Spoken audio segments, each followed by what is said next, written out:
Robinson, and Ronnie Nunn has to step between to break up the two. Mario Ellie also posing a furious physical assault on David Robinson. What with the likes of Jim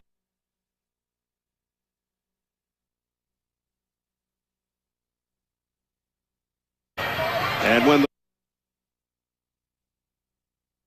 the Warriors are usually on, and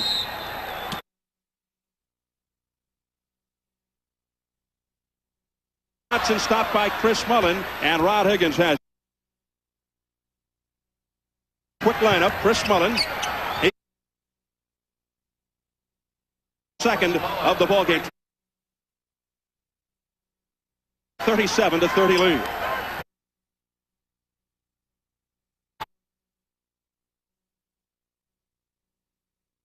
Paul Pressey known more for his defense. 7:32, 8:05 and counting in the half. Marciulionis, who has looked sharp and looked physical. Nowhere to go. Puts it back to Mullin. 9 of the. Mitch Richmond with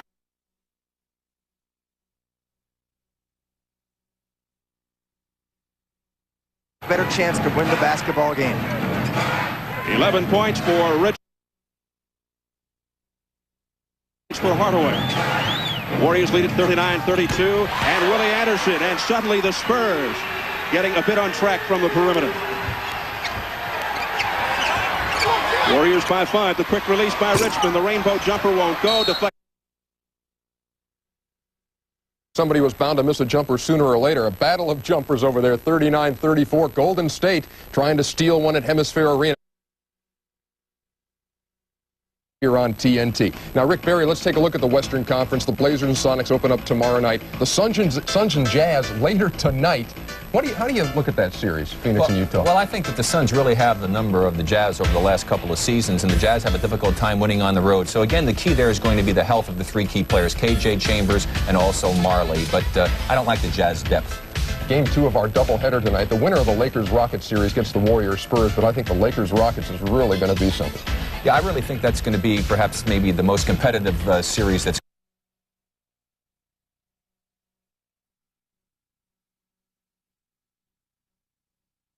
because if you remember, they were 14 to the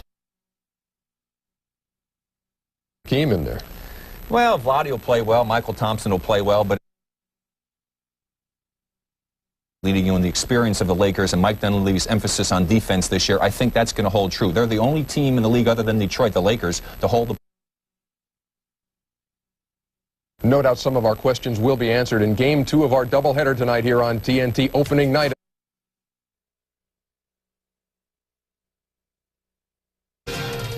Before we send you back to Chicago Stadium, let's hit the scoreboard one more time. Eastern Conference, Bradley Center, Milwaukee Bucks and Philadelphia 76ers, 44-38. The Sixers. Golden State in the West has a 39-36 lead over San Antonio in the second period. Here on TNT. The Knicks as we go back to Ron Thulin and Goose Gibbons, guys. Thank you very much, Ernie Johnson. 65-36 is our. At the top of the show, we talked about the fact that John McLeod did not want the turnovers. He also didn't want Scottie Pippen and Michael Jordan getting in the open court, bringing in the crowd. Guess what's happened? That's exactly what has happened. The other thing he did not want to happen was his team to shoot the ball with only 8 or 9 seconds gone off the shot clock. The first 11 minutes, the Knicks were cruising right along. But look what happened the last 13 minutes. Chicago picked up the pressure defensively. The backcourt got going. Jordan, of course, leading the way for Chicago. You see what happened off those turnovers, 28 points and 22 points off of the fast break. You got those kind of numbers, and you know you're going to make good things happen, and that's what Chicago did. Speaking of fast breaks, how about Michael Jordan? A little bit of defense here? Well, not only that, was how the thing that is impressive about that is how aggressively Jordan went in and just took that ball away. And then, of course, the quickness in the transition, he gets out on the break and gets the easy one on the other end. You let him get in the paint, and he's going to make good things happen, as he always does. Pippen using his quickness right here, and he penetrates, forces the defense to come over. Michael Jordan also able to get it to go from the outside. Of course, the Bulls overall have really executed on the inside-outside game, and it starts out there with the quickness. on the wings. And Michael Jordan, you see what he has done this first half. 16 points, 4 rebounds, 4 assists, but the leading scorer for Chicago in the first half was Scottie Pippen, as he contributed 19 points. 15 of those points coming in the second period. Once again, the double team coming down low. The ball movement was just excellent on this play. And Pippen, of course, with the jumper from the outside. How about the score by quarters? You're not going to win a ball game like this. The New York Knicks trailed 29-19 at the end of one. 36-17 they were outscored in the second. Now the Knicks trailed only 20-19 with about 2:14 left in the first. They were outscored by 22 over the next 8 minutes as the Bulls blew the game open, and that is where we stand right now. For the game, Chicago shooting 50%, and they are 40-2 when they shoot 50% or better on the season. Right now they're headed that way. Ron Thulin, Jack Gibbons, and of course we'll be cutting away to that Golden State San Antonio game and the Milwaukee Philadelphia game, so stay with us here on TNT as we bring you all the playoff action for the 1991 season. Now New York wants to get a basket quickly, and they do just that. Oakley with the hoop. Look for the Bulls to push the ball down inside to Cartwright against Ewing to try to force Ewing to pick up his 4th personal. That is when the Bulls took control of the game. They were able to just say, Will, take the ball to the basket. Pippen, they're forcing him to his left, what they wanted to do, and he misses the shot. But oh, the foul by Cartwright. Nobody blocked out the big guy. Now, those are the kind of baskets that have really hurt the Knicks in this game. Time after time, when the Knicks make something positive happen, they allow the Bulls to come right back with a quick basket, and it just really knocks them down just another peg. I think Rick Barry hit it on the head in our halftime show. He said, John McCloud probably said, come on, guys, let's not embarrass ourselves any more than we already have. Ball loose. The Bulls are running. It's showtime, folks.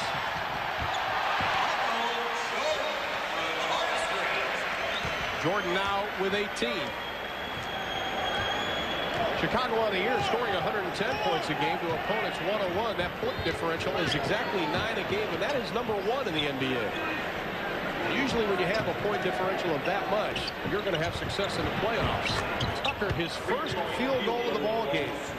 He, along with Gerald Wilkins, scoreless. And Jack, you're taking a lot of points and potential points out of the lineup. And then Pippen comes back and answers. Well, that's exactly what I'm talking about right there. John McCloud calls the quick timeout. You get something positive on the other end, and then you come back down and give up a quick one. We'll be back. 10:14 left in the third. And our category is scoring average. Michael Jordan, of course, his 5th straight scoring title, winning at 31.5, followed by Malone, King, Charles Barkley, and Patrick Ewing 5th at 26.6. But how about tonight? Cartwright outscoring Ewing 9-6. Well, that's what happens usually when these two teams get together. Cartwright normally won't outscore Ewing, as you see Pippen with the easy one. He will, though, make Ewing struggle offensively. As we told you early in the game, Patrick Ewing averaging almost 27 points on the season, but when he plays Chicago, he's right there around 20 points a game. Bill Cartwright does an excellent job of pushing Ewing around and making him work. Well, his playoff average is 23.8, and that's second in Knicks history to Bernard King. And right now, the Knicks continue to be cold in this opening round best-of-5 series in the Eastern Conference. The first of 2 ball games tonight. Lakers in Houston warming up in the Forum right now. And that'll be immediately following our game. 8 games this week on TNT. Ball belongs to Chicago. 9 on the shot clock. Keeping you updated on the other playoff games around the NBA. Philadelphia leading Milwaukee by 12. That's an intermission. And, of course, Golden State up by 1 on San Antonio. We'll be going to that ball game. We'll show you the conclusion of that game. And Vandeweghe with the rebound. Well, tough shot that time by Michael Jordan. And then the steal. Oh, that has really been the story in this game. Scottie Pippen to Jordan, and he is fouled out of play. And Scottie Pippen, 193 steals coming into tonight's game. He's 5th in the NBA in that category, and he comes up with a big one again. But there's no way in that situation you can't see Pippen right there. I mean, he's standing back there. He's faking like he's going to go for the steal. He just stays right there, stays with it. And you make that pass. His quickness just simply will not allow you to carelessly deliver the ball to someone. Great anticipation. The Bulls 4th in the NBA overall in team steals. Jordan gets the free throw. He's 5 of 5 from the line. And look at John Starks, Quinnett, Jackson, Eddie Lee Wilkins, John McLeod. Not much to smile about since about 2 minutes left in the first quarter. Jordan gets the roll. He's 6 of 6 from the line. 3 points here in the second half. 19 for the ball game. Well, the Bulls show no signs of backing off the full court pressure in this situation. Of course, they like to do that off of free throws. 20 points. Check that for Jordan. Phil Jackson says a lot of his defensive knowledge comes from our man Hubie Brown, that he taught him about pressure defense. Vanderway with the 2. Of course, a lot of people feel Hubie may have been a little ahead of his time. He did pressure defense a long time ago. You played with Hubie Brown's pressure defense in Atlanta. Yeah, he really liked for you to pick the pressure up full court and make sure that you're active all the time. Paxson can't get the 3 to go. Tucker with the rebound. He's got Oakley on the left, and he'll wisely hold it up. Now, how about that don't shoot until 8 seconds on the shot clock now, and the trail by this much as Vanderway takes it to the hole. You can't really afford to sit around, can you, Jeff? No, you have to come out and do that, but that doesn't mean come down and take 4 shots. Now, that shot by Vanderway was what the Knicks need, something easy going to the basket so they can get that percentage up. They've only cut 1 point off that halftime lead. Pippen inside. Ball belongs to Chicago. 10 on the shot clock. No foul. Once again, though, Chicago gets inside in the paint area, and that is the one thing that the Knicks must work at cutting off the rest of this game. Paxson spotting up for a 3. Way behind Cheeks, but Pippen's going to dump it off. Ewing slaps it away. Tucker tries to find the handle. Ball goes out. It belongs to New York with 21 on the shot clock. So even when New York has a chance for a break, they can't capitalize on it. A real lack of execution by the Knicks in this game, and it has hurt them. Opportunities like that that you just have to have when you're trying to get back in the ball game. Going to the wayside. Ewing way outside. He's going to stay outside. He doesn't come through. Now he sets up. Tucker for 3. Doesn't get it. Off the mark. Oakley, though, second chance. Tucker, good touch pass to Kiki Vandeweghe. Vandeweghe now with 6 second-half points. He has 17 for the ball game. The lead is 26. And the fans really aren't satisfied. Chicago has it. 17 on the shot clock. Well, I think in a playoff game, you have to make sure that you keep the intensity and not die down, not back off at all. And I think that is what this crowd wants right now. They need an electrifying play and look for Chicago to try to get that and get this crowd back involved. Cartwright wheels to Paxson. Shot clock at 3. Shot clock at 2, but New York has the ball. Oh, the Bulls are 40-3 against opponents under 500, and that proves one thing. Michael Jordan does not allow them to lose to teams under 500. As Vandeweghe is fouled on the play, and that is a very impressive record. That's made Chicago awfully good, too. Yeah, you have to win the game you're supposed to win, and a good way to find out just how good a team is to see what they do against lesser opponents. See if they come down to that level or if they play on the level that they're accustomed to playing. And Chicago, of course, with that number that you just mentioned, does an excellent job against the teams that they're supposed to beat. Benjamin Roy Armstrong is checked into the lineup. B.J. Armstrong, better known as. About a minute to go in the second quarter, and San Antonio has taken over the lead 56-51 over Golden State. Once again, we'll be going to that ball game here on TNT with more bonus coverage as we keep you updated on all the games in playoff competition. Kiki, last 8 New York points, but it is still a 24-point Chicago lead. They've made up 5 points. Armstrong with the jumper. Oakley has the rebound and controls it, and he's going to lead the pack. 9 rebounds now for Oakley. Point guard Oakley dishes off to Vandeweghe. Kiki playing horse, and he misses the shot. Well, sometimes you have too much time and too much room. Vandeweghe stood there and really thought about it, sized it up, had too much time. Chicago, of course, the home court advantage throughout the Eastern Conference playoffs. They'll have the home court advantage up until the NBA Finals if they play Portland. And with this stadium, with their record, 35-6 here in the stadium, it's going to be tough to win. And we've got a traveling call on Bill Cartwright. 6:45 remaining in the third quarter. The Bulls lead at 73-49. Quite a first half if you just joined us. Chicago led by 10, 29-19 at the end of the first, and really blew it open in the second. 65-36 was our halftime score, and Scottie Pippen scored 19. Vandeweghe inside, and he is all the offense New York has right now, as the Bulls have gone scoreless in the last 3 minutes. Chicago has simply taken the ball out of the hands of Patrick Ewing, not allowing him to post up on the left side as he loves to do. When he does that, they have run 2 and sometimes 3 players at him to force him to give the ball up. The Knicks have not gotten the outside shooting that you need in a game like this. Cheeks whistled for his second personal foul. Second team foul. Jordan with Tucker on him. Fakes right, goes left. And we've got a push. So the New York Knicks have played just about 6 minutes here in the third quarter, and they've only picked up 5 points. Well, that's not the way to get back in the game. Chicago now seems to have gone into a more isolated one-on-one situation offense right now, and it seems to have bogged down somewhat the things that were working for him in the first half. Getting out defensively, creating opportunities in the open floor has not been there for him in this third period. Oh, it's time now for another game of blow your whistle. It's Kiki Vandeweghe whistle for the foul. Oakley, in the meantime, picked up his 4th personal. That's second on Vandeweghe.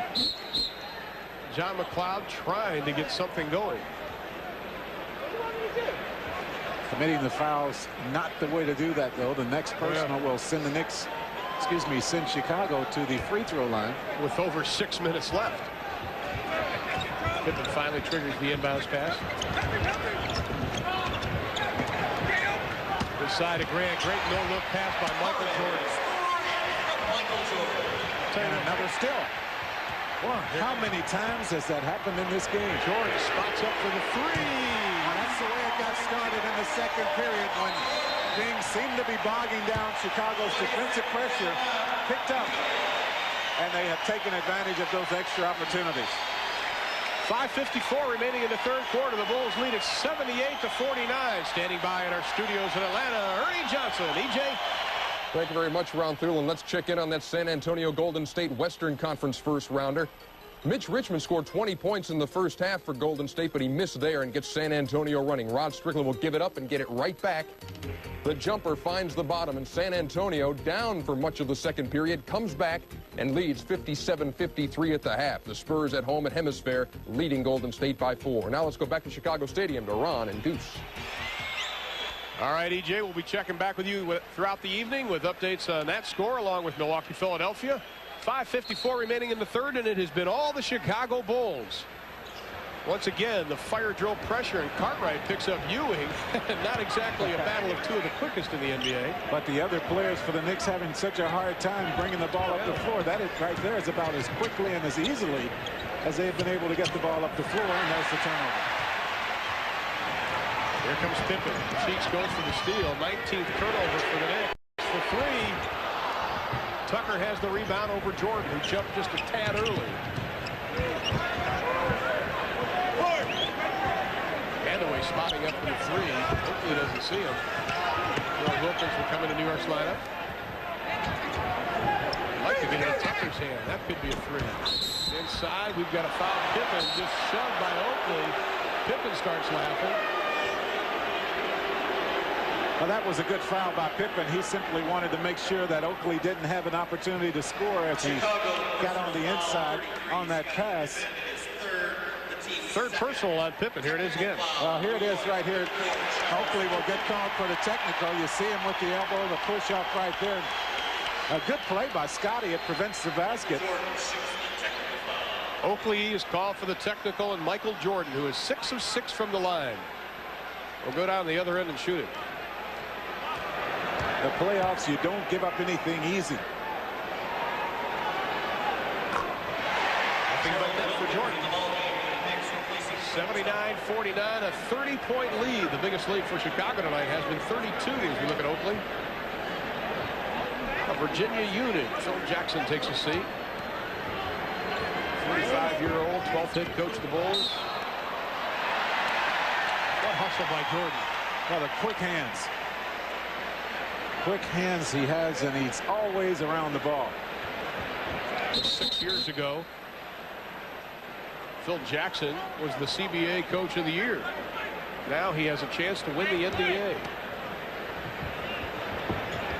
Cheeks nowhere to go. Finally gets it to Wilkins. Jordan all over him. Oh, that is. I'm telling you what, he's in his back pocket. Oh, he really is. Tell you what, you have to get that kind of play, though, aggressiveness from your star player. That just filters down throughout the whole team. Not a good shot by Vanderway, but Oakley there got it too.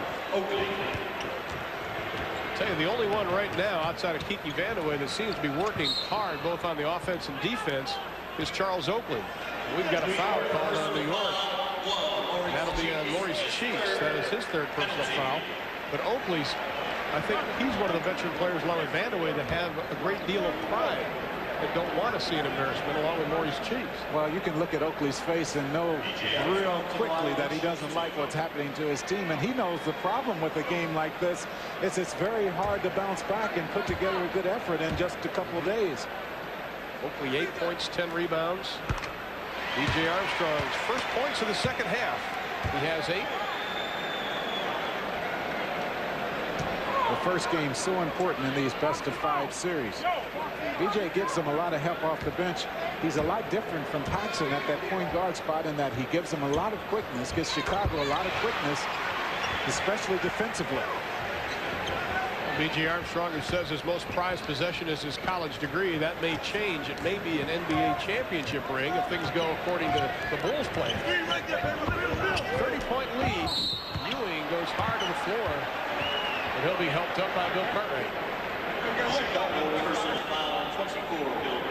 Cartwright's third. And that will also be the third team foul with 4:35 remaining in the third quarter. I like what Chicago has done defensively in this game. Of course, we see that they have scored 81 points in this game. There's still over 4.5 minutes to go, but you have to understand how they got there, and that is with the good defensive pressure and by not giving the Knicks anything easy down low, just as Cartwright prevented Ewing. Ewing only 6 points, 4 rebounds, and look at him, an offensive foul. And that'll be a Patrick Ewing. Let's see if he goes ahead and gets the technical here just to maybe fire up his team or just... There it is. A little frustration. You better not get another one. And he is really giving it to Jess Kersey. That is 4 fouls now on Ewing, who has not had a good game, which we talked about at the top of the show. He's very frustrated with Cartwright and company. Cartwright knows how to play Ewing. He understands that Ewing will push a little bit to get position. Sometimes you have to be an actor down there. You have to bait the officials into calling it your way every now and then. Cartwright has forced Ewing to pick up 2 personals on the offensive end in this game, and those personal fouls forced Ewing to have to go to the bench. Ewing, along with the 6 points, he also has the 4 fouls, but he also has committed 5 turnovers tonight. Where they are going to keep Ewing in the game, and when you're down by this number and you need to make something happen, he's not going to help you at all sitting on the bench. Gerald Wilkins on Jordan. A little razzle-dazzle. Shot clock at 6. To Pippen. Shot clock at 2. Pippen. Now that's execution right there. Good unselfish play by Chicago. Pippen understood the shot clock was down, had to take that one, had to make it, and he did. 23 now for Scottie Pippen, and Chicago on an 11-2 run. 3:49 left for 3, and as Gwinnett is checked into the lineup. Pippen hustled down court. Here comes B.J. He wisely pulls up on Mark Jackson. DeGrant. Ewing snares the rebound, and he'll take it up over the timeline again. Jackson, the shot. Once again, there's Oakley hustling underneath. You have to like Oakley in the fact that he stays right with this game, not backing off at all. 10 points now for Oakley. The lead is still 31 for Chicago. Patrick gives Cartwright a little shove. We're near the 3-minute mark of the third quarter. Shot clock at 6. Wilkins had a chance at the steal. Shot clock at 2. Pippen lets it go again. And Oakley with another rebound, and a foul is called. And we've got a timeout called by the Chicago Bulls. 2:53 remaining in the third. It is the Bulls handily over the Knicks. The New York Knicks. Anybody for bonus coverage, raise your hand. I'm for it, too. The other Eastern Conference first-round series underway tonight. The Milwaukee Bucks and the Philadelphia 76ers at the Bradley Center in Milwaukee. Let's go live there now to Neil Funk and Steve Mix with the call. 59-48. 59-50. The Sixers by 9 with 8:55 left here in the third period. Barkley against Roberts, and Burkowski waiting to come with a double. And there he comes. You have to wonder about why Milwaukee would want to double. Charles Barkley has not shown yet that he can put the ball on the floor and drive to the basket off that knee as we see the turnover. But maybe you'd want to just let Charles be isolated on one side with just one defender and stay home with your men if you're Del Harris.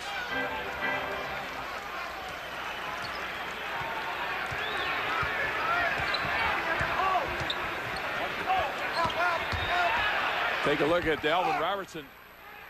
He's isoed on the left side. He was able to break his man down, but he missed the shot. Humphries fires, no. And a loose ball foul.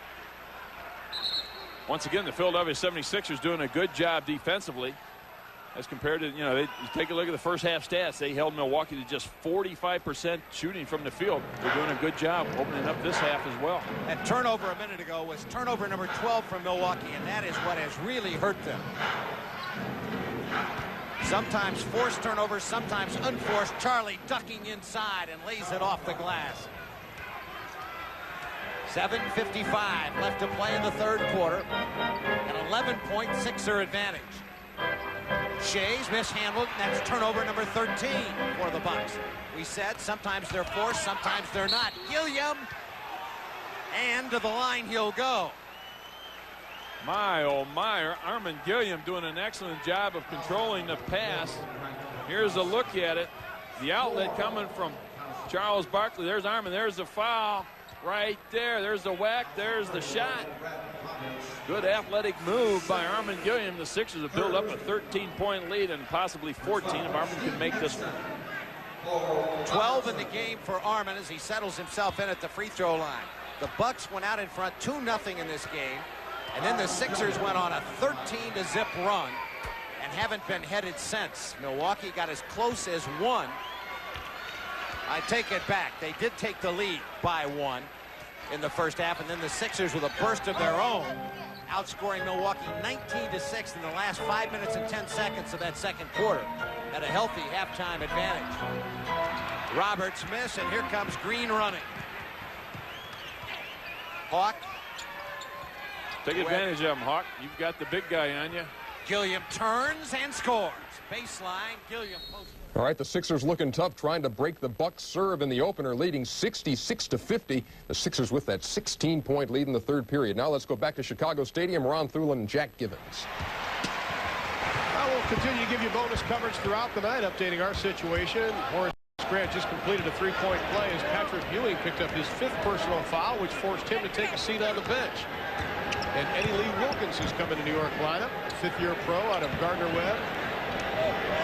Not a good night for Patrick Ewing. Kenny Walker will check into the lineup for New York momentarily as Wilkins shot. Looked like he shot it off his palm, and Oakley is whistled for the foul. Patrick Ewing. As you say, Patrick picked up his 5th personal foul right there. Patrick very upset with the officials, picked up a technical as well. Don't be surprised if you don't see Patrick anymore in this game. If the Knicks don't make a run, John McLeod might just decide to leave him out. He hasn't been a factor in this game. Chicago has done a tremendous job of making sure that he gives the ball up when he has been able to catch it down low. He hasn't had it down there very often. And the rest of his teammates not making the shot when he gives it up. Well, Grant misses the first as Oakley picks up his 5th personal foul also. But boy, how can you afford to take him out of the ball game? Which they had to.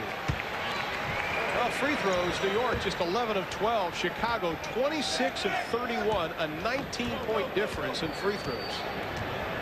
And that is not really an indication at all that the officiating in this game has gone one-sided. Don't think that. It's just been that Chicago has simply worked harder. Eddie Lee Wilkins uses the left hand, and that should be an offensive foul, no basket. 30 seconds remaining in this third quarter, and it probably can't go fast enough for John McLeod. Think of it as the Jeopardy, final Jeopardy song. That's what's left. 21st turnover for New York. Jordan to Armstrong. Excellent passing by Chicago.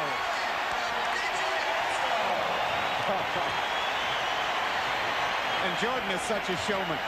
I mean, it was nice that he kept control of the ball, but he didn't have to make such a good pass from on his seat that time.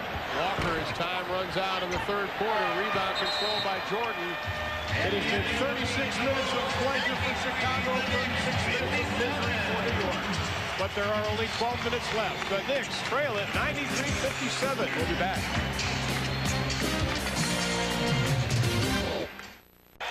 The Chicago Bulls are 55-6 when they lead at the end of 3 quarters of play, and that's the situation right now for Chicago as we're going back into action. But New York just has to try to get back into it because it's still a 5-game series. Well, I think you're right, and you're talking about pride right now for the Knicks. They have to come back and try to close this game out on a positive note. You don't want to go back to the hotel tonight and think about all the negative things you did in this game. And, of course, to this point, that is all the Knicks have to think about. Well, now Michael Jordan will get a rest here in the fourth quarter. As we mentioned earlier, Chicago 41-5 when opponents are under 100 points. And Eddie Lee Wilkins this time doesn't get called for the foul, and he gets his first 2 of the ball game. Eddie Lee has made a couple pretty good moves down there. He got one taken away from him, but came right back with the little jump hook that time. Cliff Livingston dishes off to Hodges. What a pure shooter Hodges is. Oh, good form on the jump shot. Excellent follow through and a confidence that is going to help him to make those kind of shots. Jackson. Oh, Walker kicks it right into the hands of Craig Hodges, who had the passing lane cut off again. There is Hodges.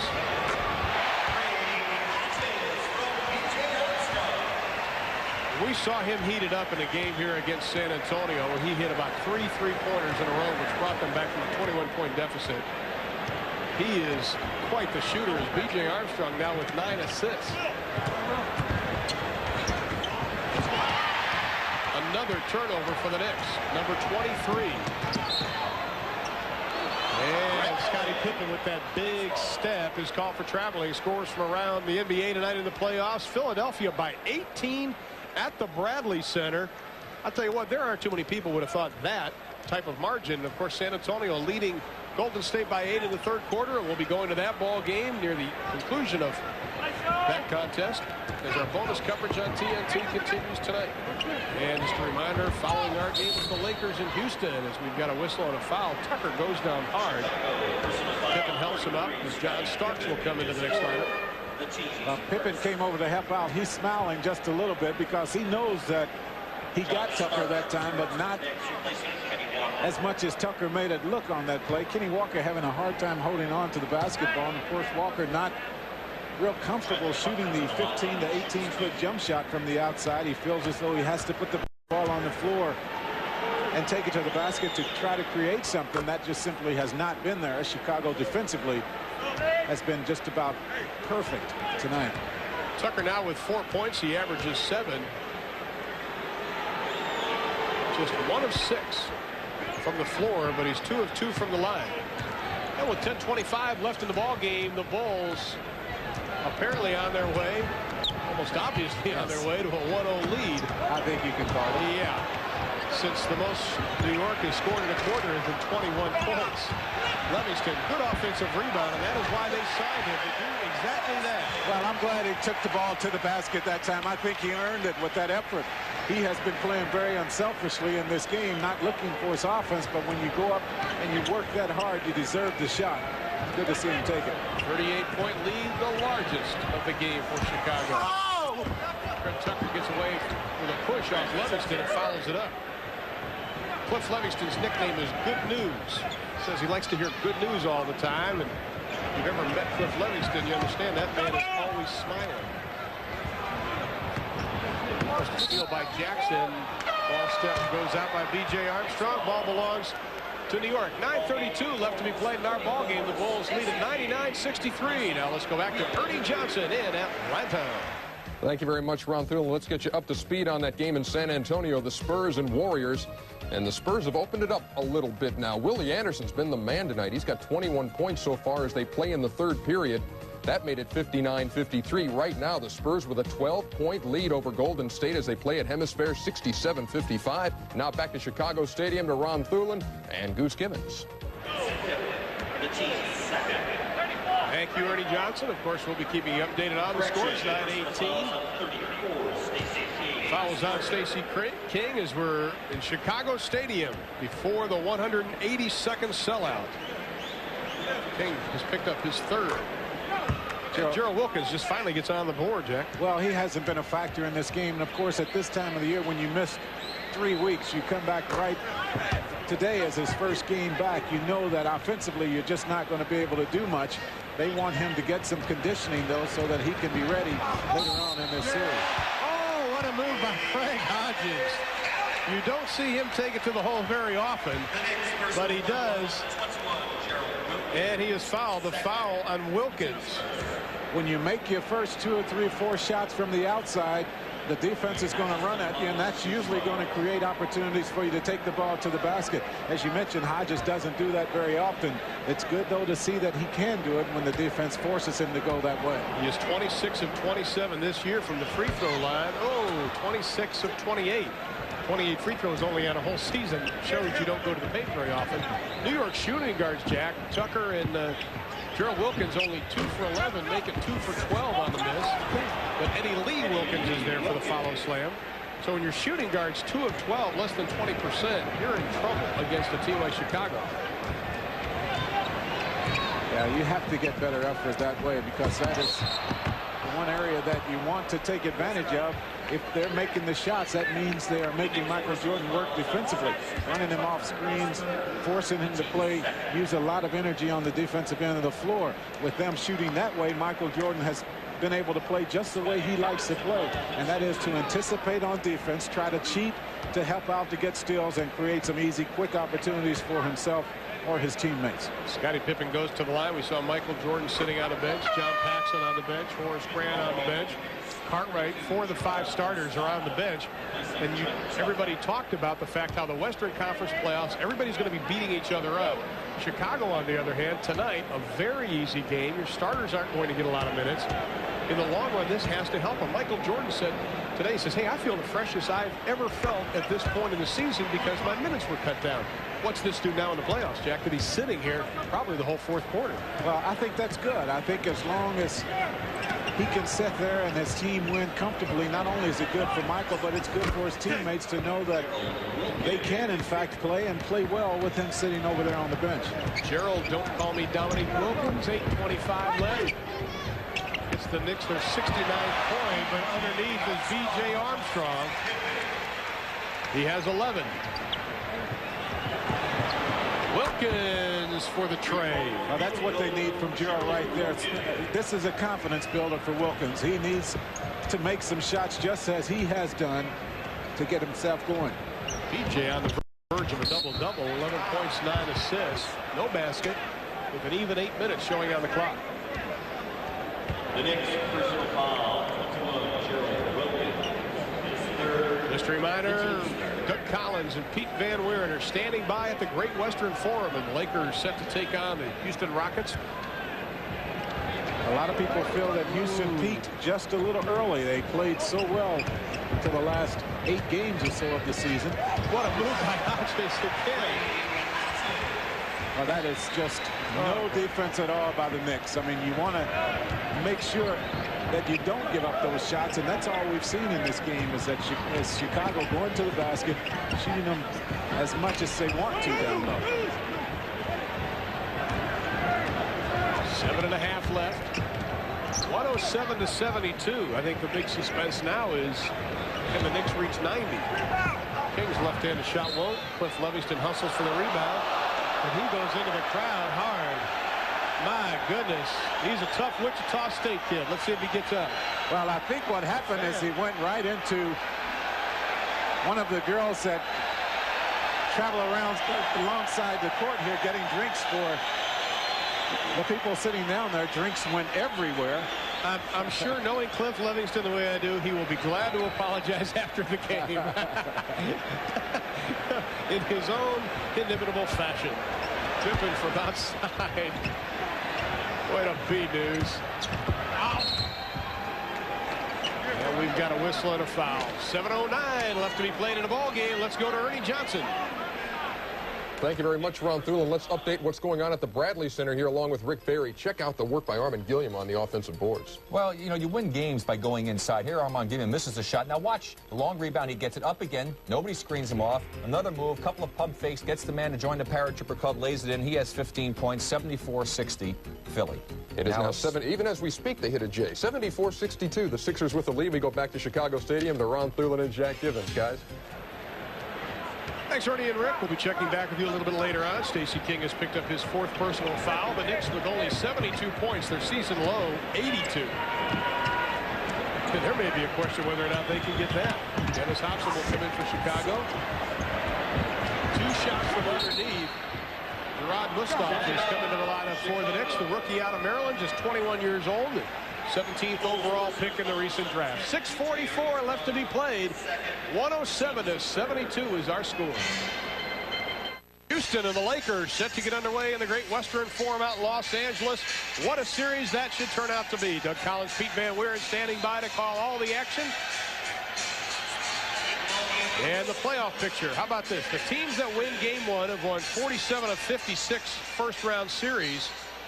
And you can tell the home court advantage. And, boy, that'll play a big, big part here in Chicago. Dennis Hobson checked into Bulls lineup, number 2. Eddie Lee Wilkins shot won't go down. Rebound, Cliff Livingston. Hobson brought over from New Jersey back in June of 90. First-round draft pick out of Ohio State back in 87. 3rd overall pick. When you talk about Dennis Hobson, a lot of people say the word disappointment. Stacey King is whistled for the traveling call. Well, I think you're right. They brought him over here to try to take away some of the minutes from Michael Jordan, not force Michael to have to play as many minutes. He has not played as many as he played last year, but it has not been because of Hobson. It's just been because of the advancement of all of his teammates. Stacey King with the rebound. Backcourt scoring. The Knicks only 20 points. Chicago 56. Oh, the hammer job on B.J. Armstrong. Let's see if it's the flagrant foul. Phil Jackson up off the bench. I think he was. It is a flagrant foul. Gerard Mustafa's whistle for the flagrant foul. And this is the new rule, of course, this year in the NBA. Look at it again. You know, this is the message the Knicks wanted to deliver early in this game, that you're not going to get anything easy going to the basket. Fortunately, B.J. Armstrong is up and seems to be okay. Gerard Mustaf comes in and gets him right across the upper body. He was just able to get a foot down before he hit the floor, and that helped him a lot. Now, Gerard Mustaf, at the referee's discretion, if he felt that he was trying to hurt B.J. Armstrong or not really go for the ball, he could be thrown out of this ball game. But right now, Armstrong will get 2 shots, plus Chicago will get possession of the ball, and Mustaf will stay into the ball game. Obviously, the officiating crew felt he was going for the basketball. Still, though, a little giggling on the bench there. Michael Jordan protecting his hair. That play right there, though, as I mentioned, the Knicks talked about that in practice. Don't give up anything easy. The Knicks didn't get the message across to Chicago early, as Chicago has been in this game taking the ball to the basket anytime they want. John McLeod, I'm sure, not happy with the way things have turned out in this game. He is such a fighter. He is one of the fine coaches in the NBA, and his fate will not be decided by Dave Checketts, Ernie Grunfeld and company until after the playoffs. Hodges comes up with a steal. He takes it all the way. How about Craig Hodges missing the layup, but B.J. Armstrong is there for the foul. The 2 shortest guys on the court lead the break, and they connect. Well, the fundamentals usually work. Hodges did not put the ball on the backboard in that situation. Fortunately, they still got the basket. Starks, great pass to Eddie Lee Wilkins, who is held by Cliff Livingston. And that'll be Livingston's first personal foul. Saw Michael Jordan on there, and the lack of hair as Scott Williams comes into the lineup, the only rookie in Chicago's lineup. Jackson will take a seat for New York. You're talking about Michael Jordan, one NBA player who will remain nameless, said the only way you get Michael Jordan mad is talk about how he's bald. And they said that's the only way he can guard him. As we look at the other scores, Philadelphia, now the lead is down to 14 in the fourth quarter. San Antonio up by 15 over Golden State. Well, you don't want to give Michael Jordan any more incentive to play, so if you're going to play him, you'll be smart not to bring that subject up. Interesting way to do it. Gerald Wilkins with the steal. Hodges can't come up with it. Eddie Lee's got Quinette on the right. He holds it up. Christoph Walker. Christoph forgot to put the dribble down. Knew there was something he forgot. Couldn't quite put his finger on it. 110-73, 5:05. 25 turnovers now for the Knicks.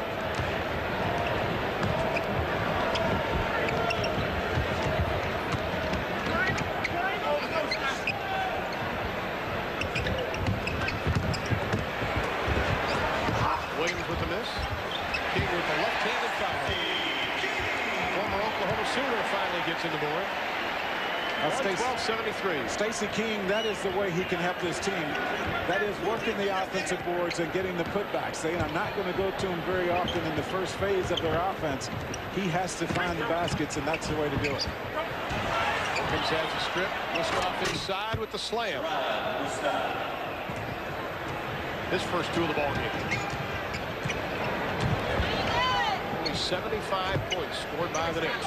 The most they've had in a quarter is 21. They have 18 in this quarter already. Stacey King, who is quite the offensive force at Oklahoma, of course, was the all-time leading shot blocker in the Big 8 Conference. Big things were expected of him, but he really hasn't done what people thought he would. But he, like you said, he has to realize his role on this ball club. I think that is the key for him, no question about it. I think teams also understand that if you take away his ability to go left, you take away a lot of what he can do offensively. He has to come in the summer and to work at finding some more offense.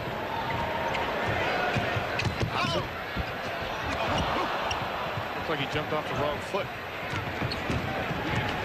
Wilkins, the big step, a la his brother, but he doesn't get the shot to go down. And a loose ball foul. 3:23 left to be played in this one. Of course, we've got another game coming up for you in Los Angeles, and Pete Van Weeren and Doug Collins are standing by now. Gentlemen. Thank you, Ron. We're here at the Great Western Forum, which will be sold out tonight for what many expect to be the best of the opening series in this year's NBA playoffs. And we've got the Houston Rockets and the LA Lakers. These two teams, Doug, combined for 110 wins this year, more than any other pairing in this first round. Should be a great series. Well, you know, I look for the great play of the Houston guards to try to carry them through this series. It can be erratic, they can be unpredictable, but they can also be super. It's going to be which Houston team will show up against a tremendous Laker experience they've had with Magic Johnson and Worthy and Byron Scott, AC Green, the team they've had here for so long. And a little bit of a difference in the Lakers this year. They've become a very defensive-oriented club, giving up less than 100 points a game, one of only two teams in the NBA to do that. We'll have it for you live. Right now, back to Ron Thulin and Jack Gibbons in Chicago. Thank you very much, gentlemen. Scott Williams hit one of two free throws. 115-75 is our score. And the clock continues to run, and that's really the only thing in this part of the game for New York that is. Scott Williams, not exactly Curly Neal. Hodges. Well, they have been open this entire game, just simply beating the Knicks down the floor offensively. Then when the Knicks have the basketball, they've taken them completely out of what they want to do with the good aggressive defense. 16 points for Hodges, who's guarding Gerald Wilkins, and that's almost a mismatch. Wilkins takes it inside, but he doesn't get it to fall. Thompson will bring it out of the back. We mentioned 16 for Hodges. His season high is 20. We've got a timeout on the court. 2-2-2 remaining to be played in the ball game. The Bulls lead at 118-75 as they look to go up 1-0 in the series with the Knicks. In the paint. How about points in the paint owned by Chicago? Patrick Ewing, not a very productive night for the All-Stars. 6 points, 5 fouls, and he has spent most of the time on the pine, and he was quite frustrated. Talk about not being frustrated. How about Craig Hodges? Well, Hodges has been able to spot up behind the three-point line. He's also done an excellent job of taking the ball to the basket. It's been an offensive clinic for the Bulls and a good execution, good exhibit of how to execute in the open floor and take advantage of your fast break opportunities. I think you're right, though. Patrick Ewing very frustrated in this game. But once again, you have to point directly to Chicago and understand what they have done to him. They have forced him out on the floor. Cartwright doing a good job, further than he likes to be. And when he has been able to catch the ball down low, they have done an excellent job of running 2 and sometimes 3 players at him down there to force him to give the ball up. B.J. Armstrong will go to the line to shoot 2. This is a young man who says he wants to be a world political leader. He's really interested in politics, and he gets the first. An exceptional young man. For the game, New York shooting only 39%. That is why John McLeod has that look, along with some shaky defense. Chicago 52%. And of course, the Bulls 40-2 when they shoot, plus 50%. I'm looking at McLeod over there, and I can tell by the expression on his face, he's wondering, how do we come back from this? What do I tell the guys in the locker room after the game, and how do I get them more prepared for the game Sunday afternoon? He's already thinking about Sunday. There's no question. This one is in the history books. Wilkins from outside, nothing but the bottom of the net. Only 2 Knicks in double figures. Vandeweghe with 19, Oakley with 12. 2 minutes to play the ball game. 2 minutes left, and it won't come soon enough for the Knicks. Williams getting a little PT, and he gets his first field goal of the ball game. Every Chicago Bull has scored except for Dennis Hobson. Williams, when he catches it down there, he's doing just what he should do, and that is put the ball up towards the rim. He knows he's not going to get many opportunities, so you might as well take advantage of it. Eddie Lee inside, and Eddie Lee now with 7. See if they go to Hobson right here to try to get him in the scorebook.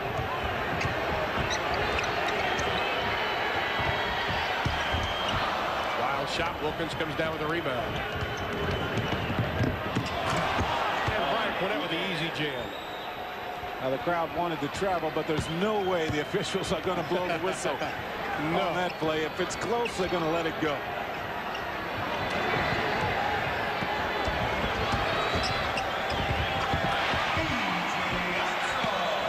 B.J. Armstrong adds to his total. He now has 18, 1 away from his season high. He has a double-double with 10 assists. How about in the fourth quarter? Philadelphia by 7. Golden State still trailing San Antonio. Handily. 124-83. At least the Knicks won't have their lowest point total. Hobson, he's in the books. The crowd wanted him to score. That's the first time he has squared up and taken a good shot. Starks with the monster slam, but quite frankly, Williams just backed off and let him go. Now, smart play by Scott Williams. You just allow him to have that shot.